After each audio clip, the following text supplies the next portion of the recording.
अस्सलामु अलैकुम वरहमतुल्लाहि वबरकातुह।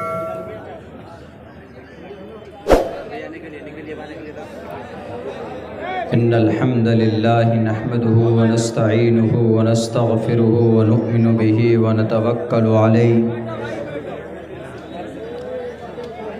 व नऊज़ु बिल्लाहि मिन शुरूरि अनफुसिना व मिन सय्यिआति अअमालिना। मन यहदिहिल्लाहु फला मुज़िल्ल लहु व मन युज़लिलहु फला हादिय लहु व नशहदु अल्ला इलाहा इल्लल्लाहु वहदहु ला शरीक लहु व नशहदु अन्न सय्यदना व मौलाना मुहम्मदन अब्दुहु व रसूलुहु।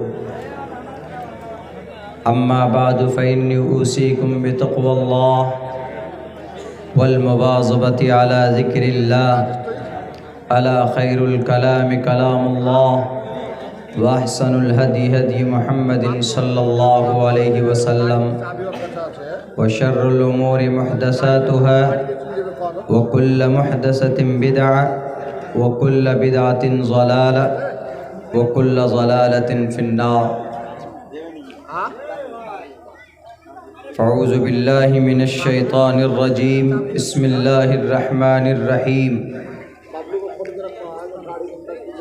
वला तजस्ससू वला यग़्तब बअज़ुकुम बअज़ा वक़ाल अल्लाहु तबारक व तआला फ़िल क़ुरआनिल मजीद वमा ऊतीतुम मिनल इल्मि इल्ला क़लीला वक़ाल अल्लाहु तबारक व तआला इक़रा बिस्मि रब्बिकल्लज़ी ख़लक़ ख़लक़ल इंसान मिन अलक़ क़ाल अन्नबिय्यु सल्लल्लाहु अलैहि वसल्लम तलबुल इल्मि फ़रीज़तुन अला कुल्लि मुस्लिम वक़ाल अन्नबिय्यु सल्लल्लाहु अलैहि वसल्लम इन्नमा बुइस्तुम मुयस्सिरीन वलम तुबअसू मुअस्सिरीन।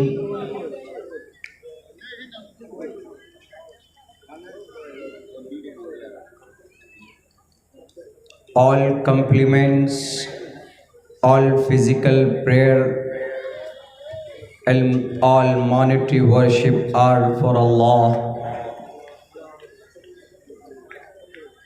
Peace be upon you, O Prophet, and Allah's mercy and blessings. Peace be upon us and all righteous slaves of Allah subhanahu wa ta'ala. I bear witness that no one is worthy of worship except Allah. O my Lord, expand me my breast is my task for me. Remove the impediment from my speech so they may understand what I say. In the name of Allah, the most benevolent, the most compassionate, the most merciful.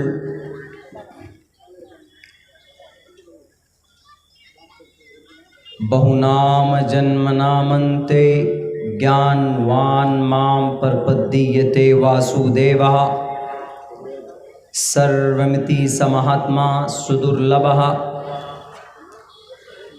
बहुनाम जन्मनामन्ते ज्ञानवान माम प्रपद्यते वासुदेवः सर्वमिति समहात्मा सुदुर्लभः।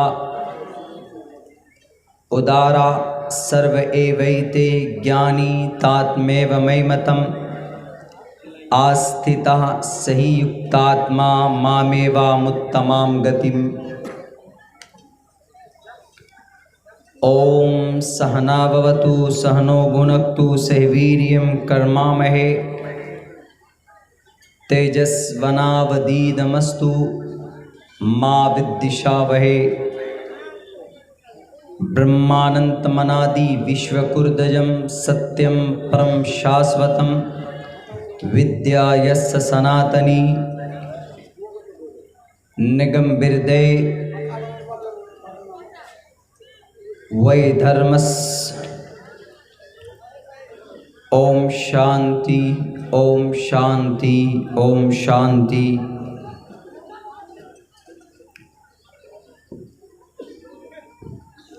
जनाब सदर जलसा stage पर बैठे हुए दानिशवरान कौम व मिल्लत और इस पिंडाल में तशरीफ़ फरमा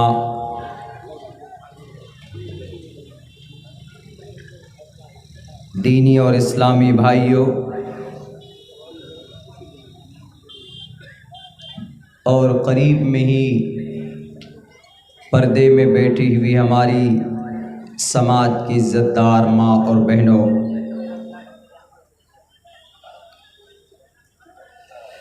बहुत दिनों के बाद मदरसा तालीमुल इस्लाम के बैनर तले अज़ीमुश्शान इजलास आम में इस इलाक़े में मेरी शिरकत हो रही, बल्कि ये सीमांचल का, ये समझिए कि इस सीज़न का ये मेरा पहला प्रोग्राम आपके इस इलाक़े में हो रहा है, इस बस्ती में हो रहा है।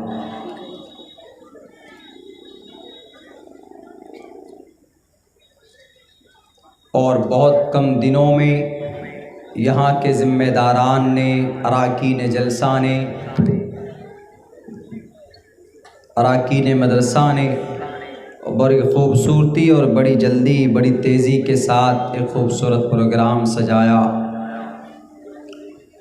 इस प्रोग्राम का ताल्लुक़ तामीर मदरसा, इस मदरसे का नाम तालीमुल इस्लाम, अरबी ग्रामर के एतबार से इसका तर्जमा इस तरह कर सकते हैं, मदरसा तालीमुल इस्लाम, इस्लाम की तालीम,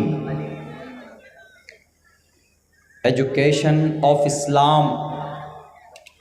मदरसा दर्स देने की जगह, जहाँ पर बच्चे पढ़ते हैं, उस जगह को मदरसा बोलते हैं। मदरसतुन ये इसमें ज़र्फ़ है,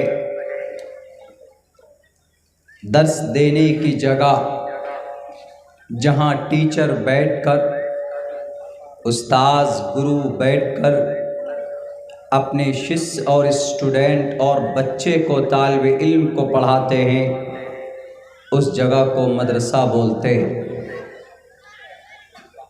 मदरसा किसी दीवार या किसी मकान या किसी बिल्डिंग को नहीं बोला जाता। किसी पेड़ के नीचे अगर कुछ बच्चे पढ़ रहे हों और वहाँ कोई उस्ताद मुकर्रर हो, पढ़ाते हों, तो उस जगह को भी हम बोल सकते हैं कि ये मदरसा है। जैसे मस्जिद का मतलब सजदा करने की जगह, ऐसे ही मदरसा मतलब दर्स देने की जगह, सबक पढ़ाने की, सुनने और सुनाने की जगह। तो ये तालीमुल इस्लाम, इस्लाम की तालीम के बारे में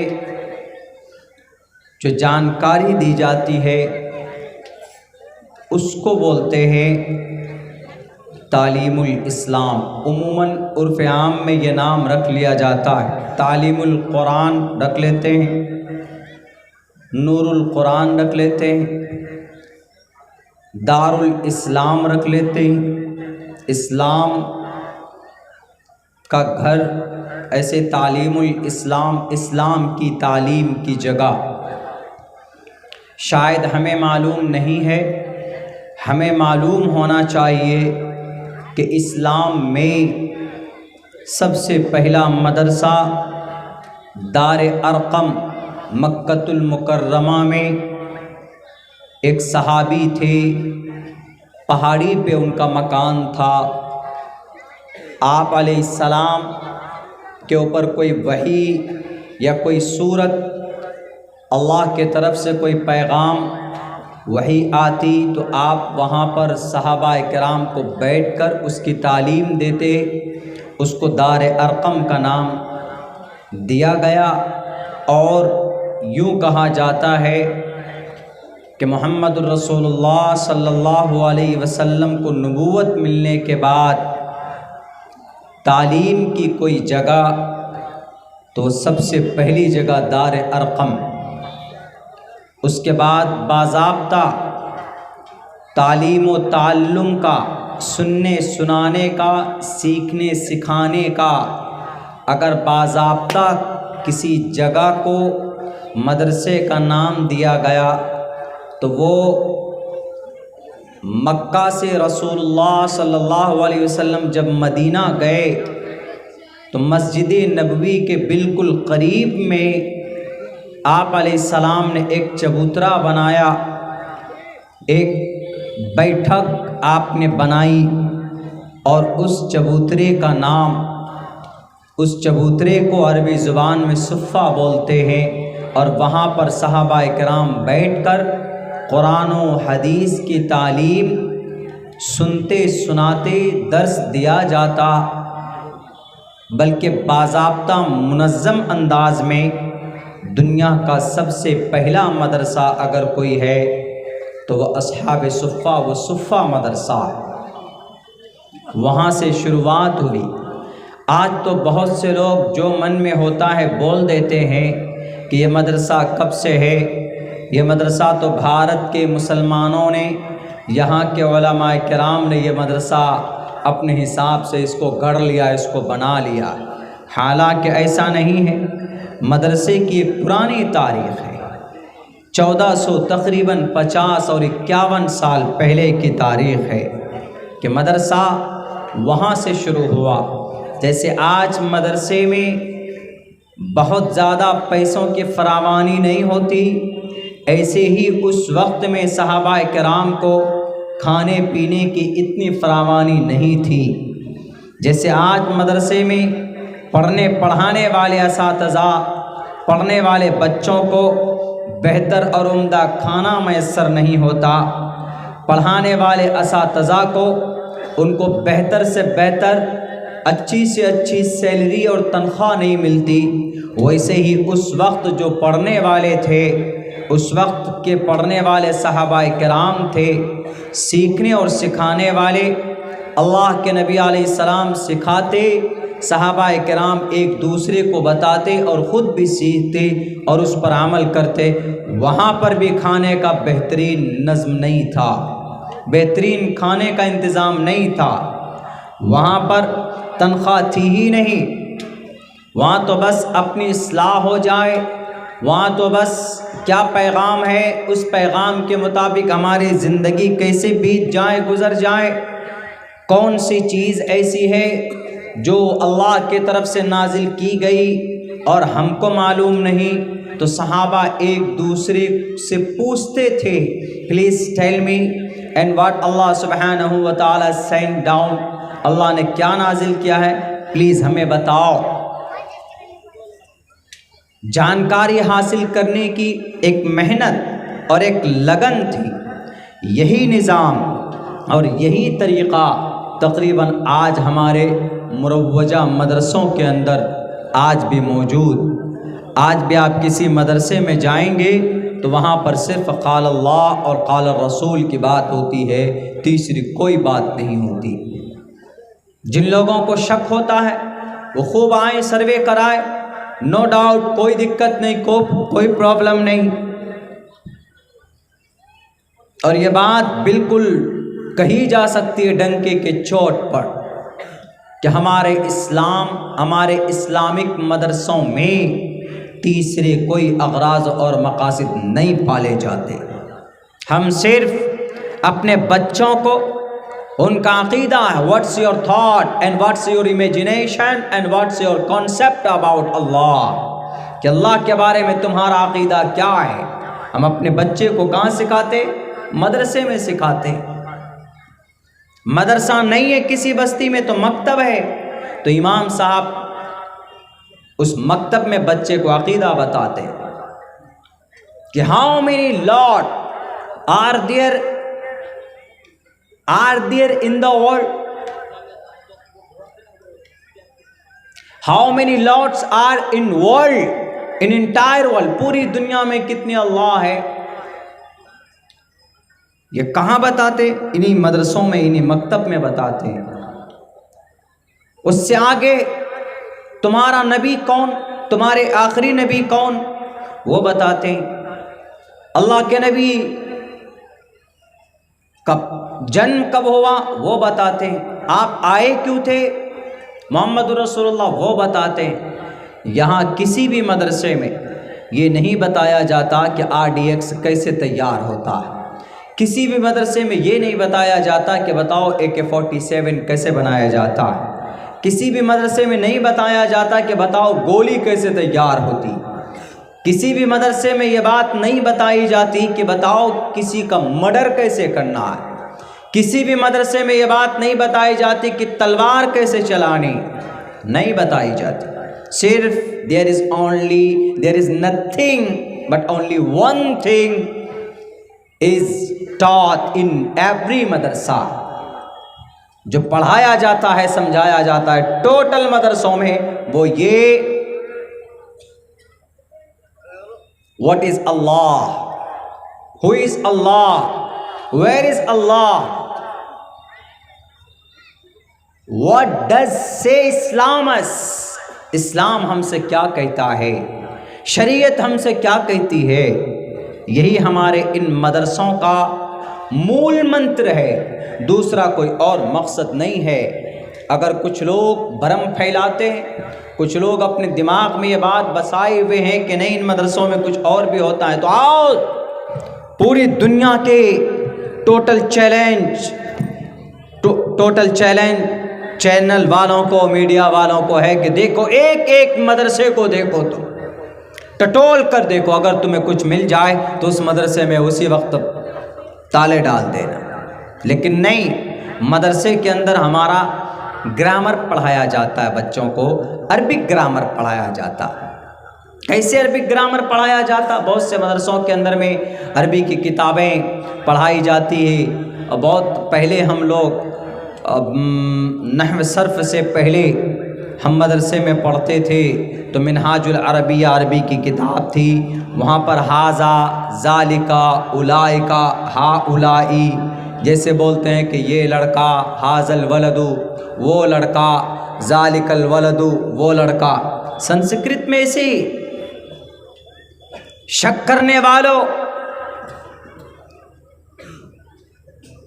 अरबी के अंदर है कि हाजल वलदु ये लड़का, तो संस्कृत की ग्रामर में, संस्कृत ग्रामर में ए शह बालका ये लड़का, अरबिक ग्रामर में जालिकल वलदु वो लड़का, संस्कृत ग्रामर में सह बालका वो लड़का। तिलका बिंतुन वो बच्ची, वो लड़की, बिंतुन जमा बनात।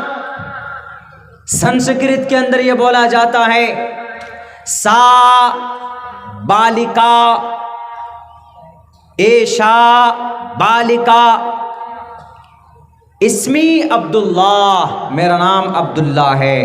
अरबी में संस्कृत के ग्रामर में बोला जाएगा मम नमा अब्दुल्ला। इसमें बैती जो कि हाथ, मेरा घर कहाँ, जो कि हाट में। संस्कृत में इसको क्या बोला जाएगा? संस्कृत में इसको साफ लफ्ज़ों में बोला जाएगा मम गुरुहम, गुरुहम। संस्कृत में घर को गुरुहम बोलते हैं, गुरुहम जो कि हाथ।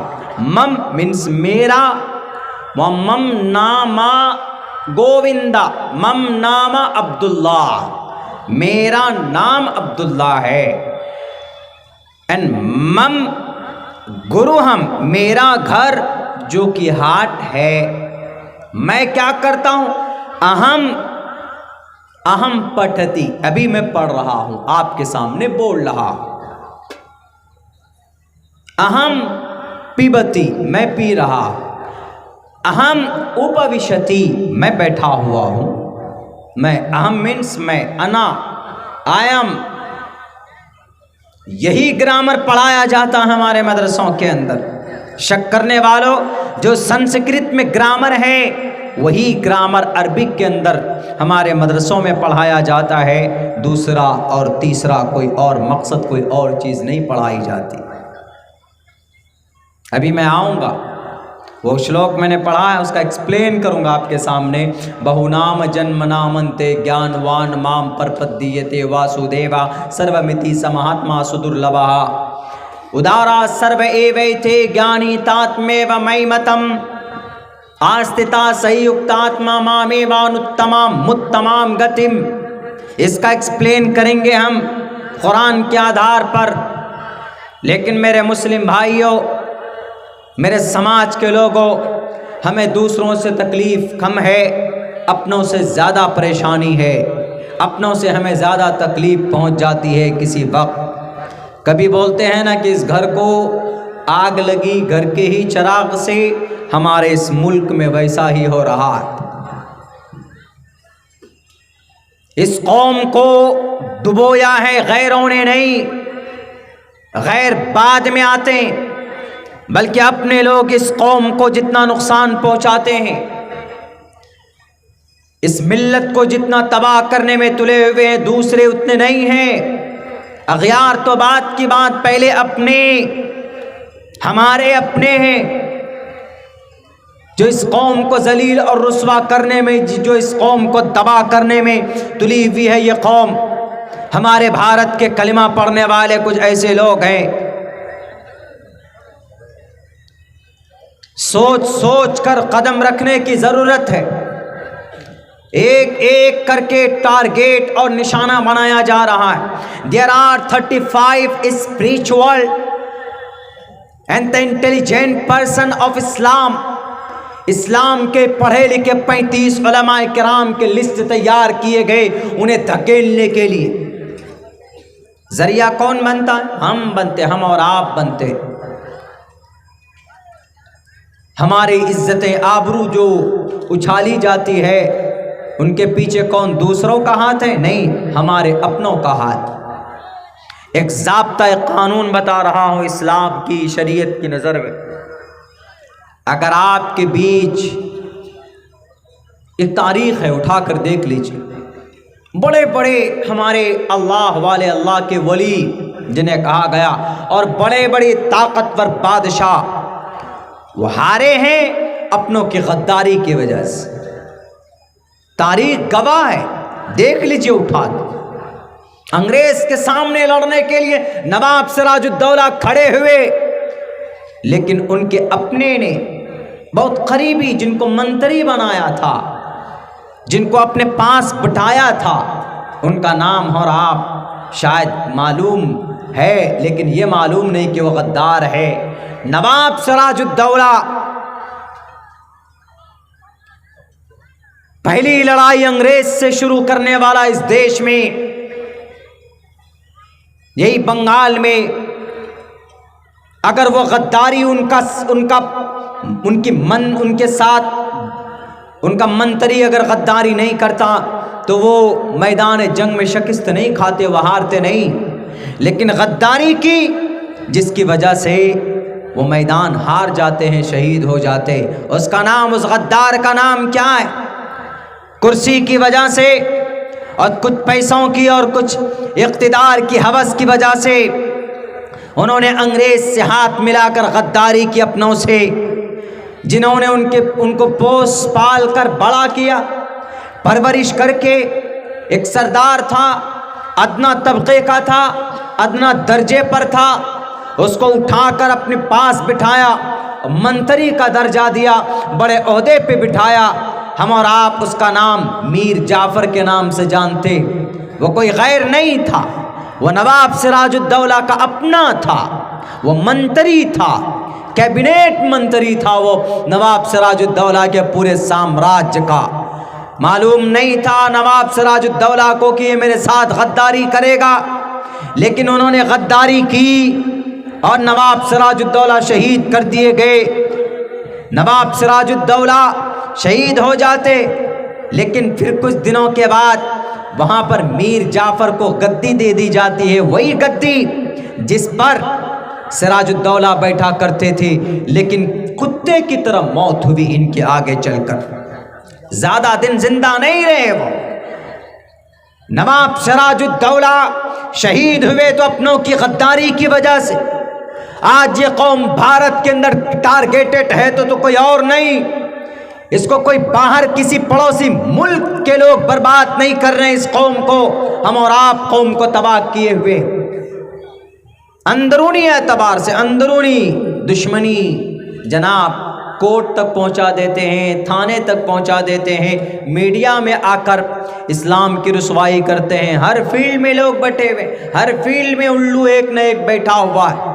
कुछ पढ़ा लोग ऐसे हैं कि बैठ जाते इस्लाम की तर्जमानी करने के लिए, कहाँ मीडिया में बैठ जाएंगे, इस्लाम का नॉलेज नहीं।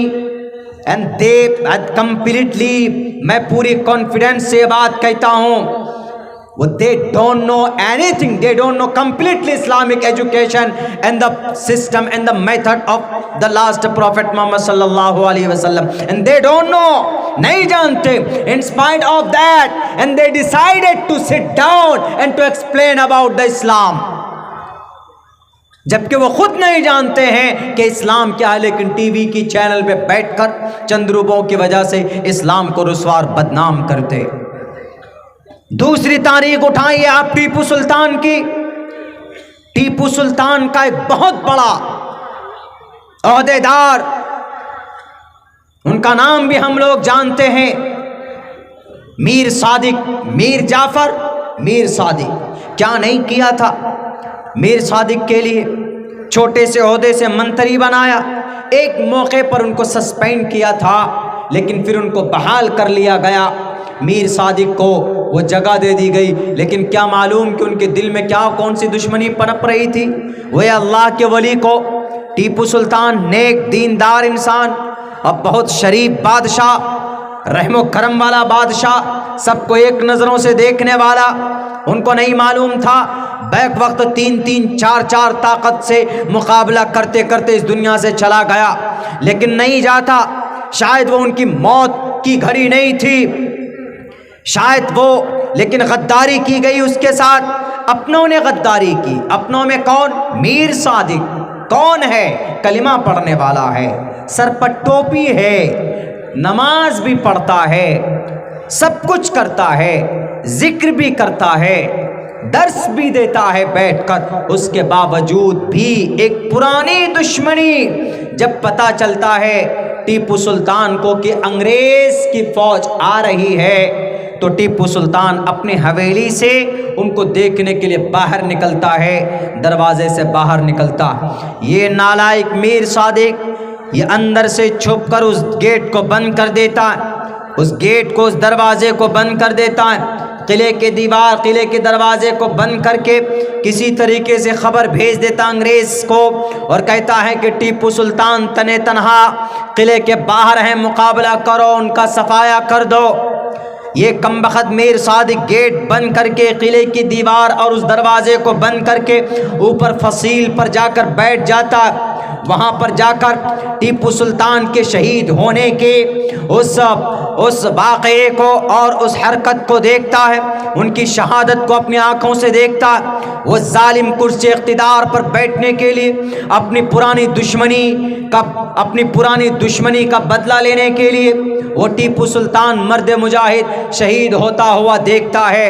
टीपू सुल्तान की शहादत आप जाएंगे श्रृंगापट्टनम मैसूर, मैं गया हूँ वहाँ पे, वहाँ देखेंगे कि उनके हवेली से काफ़ी दूर, जहाँ मैं ठहरा हुआ हूँ मुखिया जी के घर पे, इतनी दूरी पे उनकी लाश मिली थी। हवेली यहाँ पर है उनकी हवेली यहाँ पर है, उनका गढ़ यहाँ पर है, उनका किला यहाँ पर है, और उतनी दूर में उनकी बॉडी मिलती है। उस जगह का फोटो भी मैंने और वीडियो भी बनाकर मैं लेकर आया हूँ। मैंने देखा उस जगह लिखा हुआ है can the Tipu Sultan's body was found here, यहाँ पर टीपू सुल्तान की बॉडी पाई गई थी। इससे साफ पता चलता है कि किले के अंदर उनकी मौत नहीं हुई थी, वो शहीद नहीं हुए थे, बल्कि अपने किले से तकरीबन आधे या 400-500 मीटर की दूरी पर उनकी मौत हुई थी, उनकी शहादत हुई थी। कौन था गद्दारी करने वाला?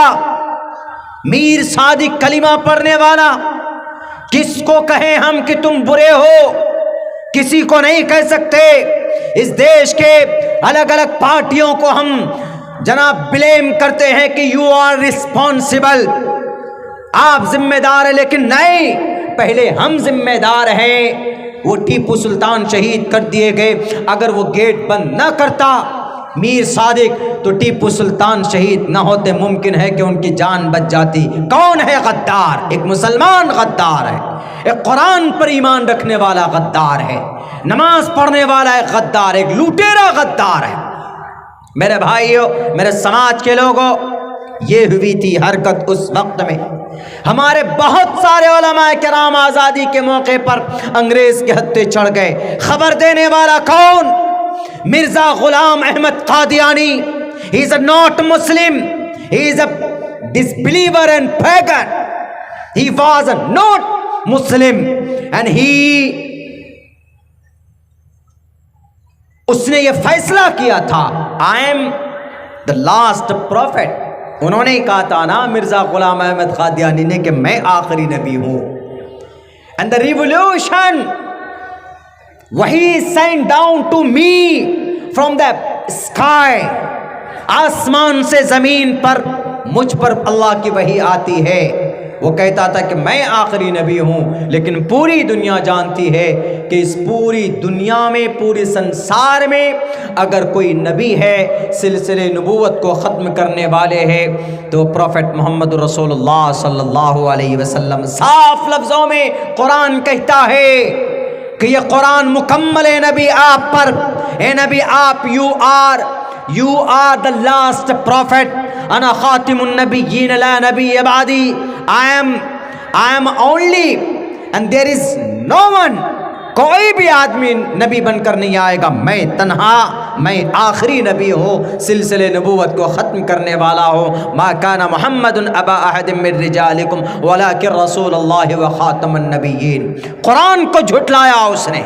एक तरफ कुरान का अकीदा कुछ और, गुलाम अहमद कादियानी का अकीदा कुछ और। कलीमा पढ़कर आया था, अपना बनकर आया था।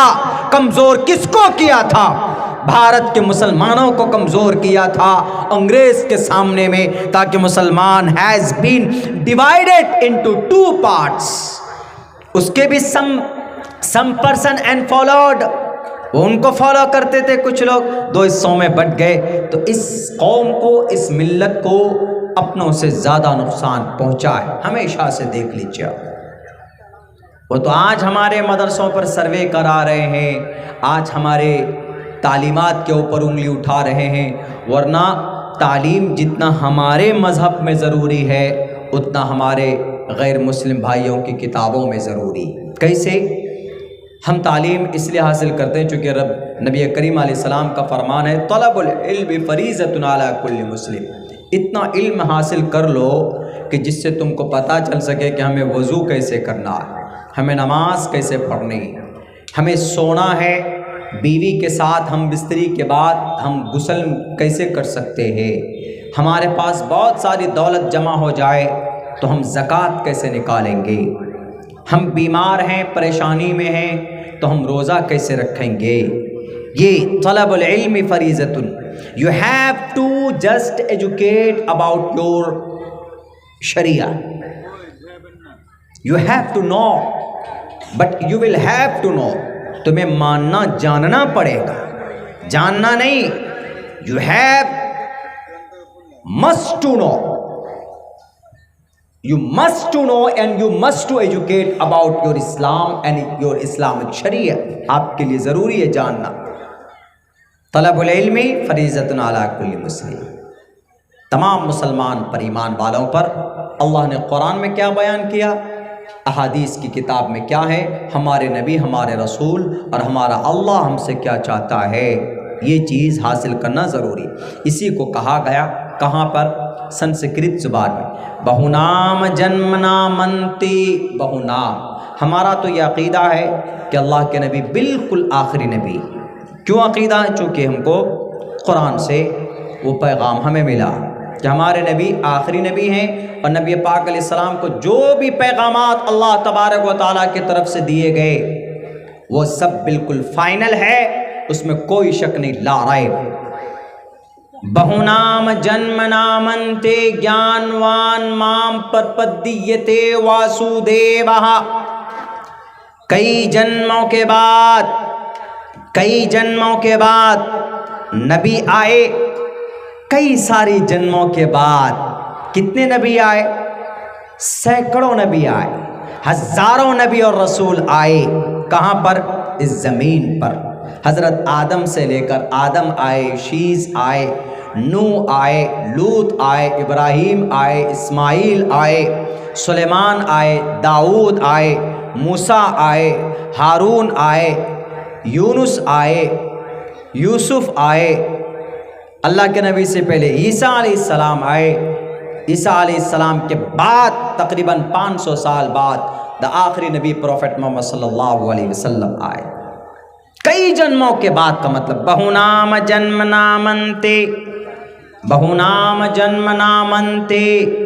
मैं इसलिए संस्कृत पढ़कर समझा रहा हूँ, हम रट कर कहीं से नहीं लाते, हम तहकीक करते हैं, पढ़कर समझते हैं उसको कि ग्रामेटिकली, ग्रामर क्या एतबार से क्या यह मंत्र फिट बैठता है, ग्रामर क्या है इसका, मीनिंग क्या है इसका, वो समझकर तब आपके सामने हम रखते हैं। बहुनाम जन्मनामन्ते, जन्म जन्म के बाद, कई जन्मों के बाद। आदम का एक जन्म हुआ, नूह का एक जन्म हुआ, लूत का एक जन्म हुआ, यूनुस का एक जन्म हुआ, कौम आद, कौम समूद, सालेह अलैहिस्सलाम एक जन्म हुआ, हज़रत ज़करिया का जन्म हुआ, हज़रत यहया का जन्म हुआ। कई जन्मों के बाद बहुनाम जन्मनामन्ते ज्ञानवान माम, कई जन्मों के बाद जो ज्ञान दिया गया, ज्ञानवान माम प्रपद्यते, जो ज्ञान प्राप्त हुआ है, जो जानकारी हासिल हुई है, वासुदेवः, वो ज्ञान सबसे आखिर में, कई जन्म के बाद, लास्ट में आखिर जन्म मोहम्मद रसूलुल्लाह का, मोहम्मद रसूलुल्लाह को जो ज्ञान हासिल हुआ वो ज्ञान वासुदेवा, मेरा ज्ञान। वासुदेवा मतलब ईश्वर कहता है वो ज्ञान मेरा है, यानी कई जन्म के बाद जो नबी आया है उसको जो ज्ञान है वो नबी का नहीं है, वो मेरा ज्ञान है। बहुनाम जन्मनामन्ते ज्ञानवान माम प्रपद्यते वासुदेव सर्वमिति समहात्मा। और सुनो दुनिया वालों, जिसको मेरा ज्ञान होता है ना, जिसको मेरा ज्ञान होता है, जिसको मेरी तरफ से चुना जाता है, वो इंसान समहात्मा, सा महात्मा, वो महाआत्मा होता है, महान होता है, सुदुर्लभः, बड़ा भाग्यशाली होता है, बड़ा खुश नसीब होता है। और अल्लाह के नबी अलैहिस्सलातु वस्सलाम कई जन्म के बाद पैदा हुए और आप अलैहिस्सलाम को जो ज्ञान दिया गया मोहम्मद रसूलुल्लाह को, वो अल्लाह तबारक व तआला ने वही की। अल्लाह तबारक व तआला ने इनत्तबिउ इल्ला मा यूहा इलैका, हम वही करते हैं, अल्लाह के नबी अलैहिस्सलाम को वही करते। अल्लाह के नबी अपनी तरफ से कोई बनाकर या कोई कानून या कोई सिस्टम बनाकर पेश नहीं करते। साफ लफ्ज़ों में कहा, सा महात्मा, जिसको नबी बनाया जाता है। आज अगर 5 साल के लिए किसी को MLC बना दिया जाए, 5 साल में कोई मुखिया बन जाता है, 5 साल में कोई MLA बन जाता है, MP बन जाता है, तो वो तो समझता है कि बस मुझे दुनिया की सारी इज्जत मिल गई, सारी दुनिया मुट्ठी में कर ली उन्होंने। 5 साल के लिए सिर्फ वो आखिरी नबी मोहम्मद रसूलुल्लाह सल्लल्लाहु अलैहि वसल्लम, जिसको अल्लाह तबारक व तआला ने अपना आखिरी नबी बनाया, इंसानों में से चुनकर, समहात्मा, समहा आत्मा, महा मीन्स बड़ा, आत्मा मीन्स इंसान। समहात्मा सुदुर्लभः, वो बड़ा दुर्लभ है, यानी बड़ा खुशनसीब है जिसको अल्लाह अपनी नबूवत के लिए, अल्लाह अपनी शरीयत की इम्प्लीमेंट के लिए, अल्लाह अपना संदेश चुनने के लिए दूसरों को भेजे, जिसको भेजता है दूसरों तक, वो इंसान महान होता है। अगर भारत का प्राइम मिनिस्टर अगर कटिहार या पूर्णिया या सीमांचल के किसी एमपी को, एमएलए को यूं कहे कि मैं आपको अपना मंत्री बनाता हूं और आप जाइए सीमांचल में तहकीक कीजिए कहां पर क्या हो रहा है, वह इंसान क्या कहेगा कि मैं बड़ा भाग्यशाली हूँ, मैं बड़ा खुश नसीब हूँ कि मुझे इतना बड़ा ओहदा बना कि मुझे कैबिनेट, केंद्र में कैबिनेट मंत्रालय में मुझे जगह मिल गई और मैं बड़ा महात्मा समझता है, अपने आप को कहता है कि मैं बड़ा महान हूँ, अपने आप को समझता है। लेकिन यहाँ पर देखिए अल्लाह के नबी अलैहिस्सलातु वस्सलाम, पूरी दुनिया के पूरी कायनात का रखवाला अल्लाह तबारक व तआला कहता समहात्मा सुदुर्लभः।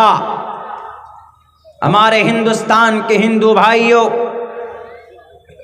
ये मंत्र डायरेक्ट अल्लाह के नबी अलैहिस्सलातु वस्सलाम के नबी होने का और आप अलैहिस्सलाम के ऊपर जो वही आती है उस वही को अल्लाह के तरफ से आने का वाज़े इशारा है। और सुनिए, तालीम, एजुकेशन, जानकारी हासिल करना इस मंत्र से मिलता है। एक मंत्र और, एक श्लोक जिसके अंदर कहा गया उदारा उदारा, ए सखी लोगो तुम्हारा मकाम मर्तबा तो बहुत है दुनिया के अंदर। उदारा सखी लोग एक तरफ, उदारा सर्व ए वैते ज्ञानी तात्मे वमैमतम, लेकिन जो समाज में ज्ञानी लोग हैं जिसको जानकारी हासिल है, उदारा सर्व ए वैते ज्ञानी तात्मे वमैमतम, लेकिन जिसको मेरा ज्ञान है, जो मेरे बारे में जानता है, जो अल्लाह के बारे में जानता है, जो ईश्वर के बारे में जानता है। श्रीमद् भगवत गीता का यह श्लोक यूं कहता है, वो परमात्मा यूं कहता है कि वो सिर्फ जानता नहीं है, वो मेरे बारे में नहीं जानता, बल्कि जिसको मेरा ज्ञान है समझ लो कि वो इंसान नहीं है, वो मैं हूँ। मैं उदारा सर्व एवैते ज्ञानी तात्मे व मैमतम, ए सुनो, जिसको मेरा ज्ञान है वो मैं हूँ। मैं, इससे पता चलता है कि हमारे जो उलमाए किराम है उनके अंदर जो कुरान का ज्ञान है, उनके अंदर जो शरीयत का ज्ञान है, वो उनका नहीं है, वो अल्लाह तबारक व तआला का ज्ञान है। और तालीम, education of Quran, knowledge of हदीस, ये अल्लाह तबारक व तआला की तालीम, ये अल्लाह की सिफत है। इन्नल्लाह अलीम, जानकार होना, तालीम, एजुकेशन अल्लाह की सिफत है। अगर किसी इंसान के अंदर आ जाता है तो अल्लाह तबारक व तआला यूँ कहता है, गीता में कहता है क्या, उदारा सर्व एवैते ज्ञानी तात्मेवं मैमतम, उसको तुम मामूली इंसान मत समझो। अगर कोई दुनिया में टोपी दाढ़ी वाला है उसको मामूली इंसान मत समझो, बल्कि वो मैं हूँ। मैं, टोपी दिख रहा, टोपी दिख रही है, सफ़ेद कुर्ता दिख रहा है, शेरवानी दिख रही है, लेकिन अंदर में मैं हूँ। उदारा सर्व एवैते ज्ञानी, जिसको मेरा ज्ञान, वह साक्षात, ये लफ्ज़ है क्या, साक्षात मैं हूँ। साक्षात का मतलब सरापा, सरापा मैं हूँ उसमें। और हमारे मदरसे में कौन होते हैं? मदरसे में यही उलमा होते हैं, मदरसे में यही हुफ़ाज़ होते हैं, मदरसे में यही कुर्रा होते हैं, कोई और तो नहीं होता। या कोई और भैंस चराने वाला मदरसे में जाकर पढ़ाता है क्या?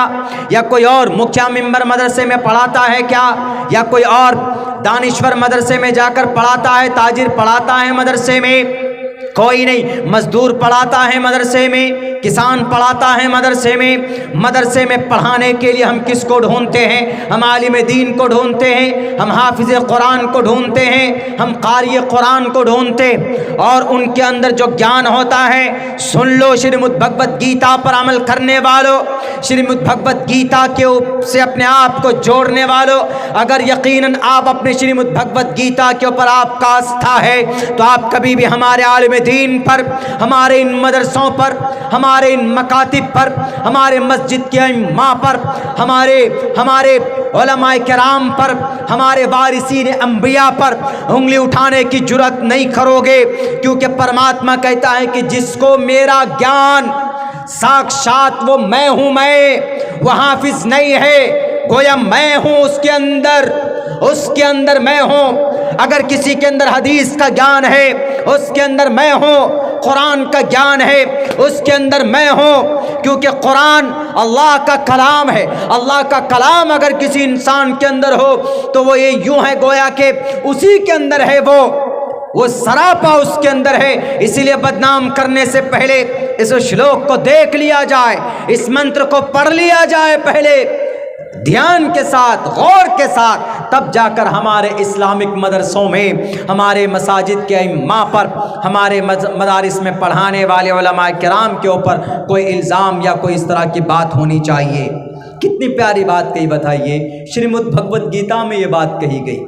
बहुत पहले ये मंत्र मुझे मालूम नहीं था, अभी जब रिसर्च के लिए गए हुए थे किसी यूनिवर्सिटी में, तो वहाँ पर उस्ताद मोहतरम ने हमसे कहा कि मदरसों के ऊपर जो एलिगेशंस लगते हैं ज़रा उसके ऊपर देखो तो तालीम, एजुकेशन, ज्ञान कहाँ ज़रूरी है।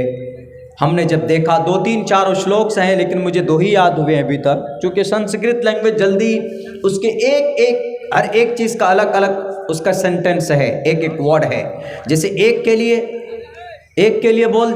लिए बोल देते हैं ना, एक आदमी मैं खाता हूँ, अहम खाने के लिए, अहम खदती मैं खाता हूँ, अहम उपविशति मैं बैठता हूँ। लेकिन हम दो बैठते हैं, रमा रमो रमः, खदति खदतो खदति,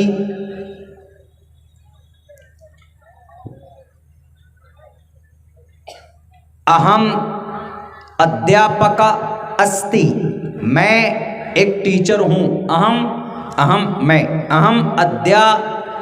अध्यापकः, अध्यापिका नहीं, लेडीज हो जाए, अहम अध्यापका अस्ति, अहम अध्यापका आस्ति मैं एक टीचर था। ये संस्कृत में हर एक के लिए सेंटेंस बदल जाता है। एक आदमी के लिए अलग सेंटेंस, दूसरे के लिए अलग सेंटेंस, तीसरे के लिए अलग सेंटेंस। एकवचनम, द्विवचनम, बहुवचनम, एक सिंगल, द्विवचनम 2 और बहुवचनम 3 से अधिक, 3 या 3 से अधिक सेंटेंस उसमें बोले जाते। बहुत ही कठिन लैंग्वेज है वो, आप बेसिक जब पढ़ेंगे उसको समझेंगे तो फिर आपको पता आएगा, जल्दी समझ में नहीं आएगा। तो बहुत सारे श्लोक हैं तालीम के ऊपर, एजुकेशन के ऊपर, उनमें से 2-3 तो मुझे याद, 2 तो मैंने आपके सामने पढ़े। ये श्रीमद् भगवत गीता का है साथ। जैसे अल्लाह के नबी ने फरमाया तलबुल इल्मी फरीज़ा, जिन मसाइल की ज़रूरत पड़ जाए आपको दुनिया में, शरीयत के जिन फरमान की, उनको हासिल करना, उनको जानना, इट्स योर ग्रेट रिस्पॉन्सिबिलिटी। आप बाइक चलाते हैं तो क्या डायरेक्ट बाइक खरीद के लाते ऊपर बैठ जाते हैं क्या? नहीं, उसको सीखते हैं आप। कोई पीछे बैठता है कि बाइक चलाने के लिए सबसे पहले क्या करना, बैठते हैं उस पर, डर भगाते हैं उसको कि बैठो। उसके बाद फिर समझाते हैं कि एक्सीलेटर कहाँ है, क्लच कहाँ है, ब्रेक कहाँ है। हीरो कंपनी की गाड़ी है तो गियर कैसे लगेगा उसका, बजाज कंपनी की है तो कैसे गियर डालेंगे, वरना उल्टा पुल्टा हो जाता है। हाँ, जो जानकार होता है उसको कोई भी गाड़ी देखिए वो उल्टा मुल्टा करके गियर तो लगा ही देगा, ऊपर लगेगा या नीचे लगेगा ही सही। लेकिन जो नया होगा उसको तो बड़ी बारीकी से समझाना पड़ता। बैठो, बिठाते हैं, ये क्लच है, देखो ये क्लच है। स्कूटी नहीं, उसमें क्लच गियर का मसला ही नहीं होता, उसमें ब्रेक ही सब कुछ होता है। ये क्लच है, इसको दबाओगे, उसके बाद फिर इसमें गियर लगाओगे। गियर लगाने के बाद आहिस्ते आहिस्ते क्लच को छोड़ेंगे, एक्सीलेटर लेंगे, गाड़ी आगे को चलेगी। आप उसको समझाते हैं, बेसिक बताते हैं उसको। नहीं बताएंगे तो गाड़ी में बैठोगे, गाड़ी कहीं और, तुम कहीं और, गाड़ी नीचे, इंसान ऊपर। हमारे अब्बा बहुत पहले एक बाइक लिए, बहुत पहले, हम लोग छोटे थे, सीखने के लिए गए, पहली मर्तबा भी पेड़ से जाकर टकरा गए। 3 साल तक वो बाइक घर पे रही, हाथ नहीं लगा उन्होंने डर से। क्यों? पहले ही जाकर ठोक दिया था नींबू के पेड़ पे।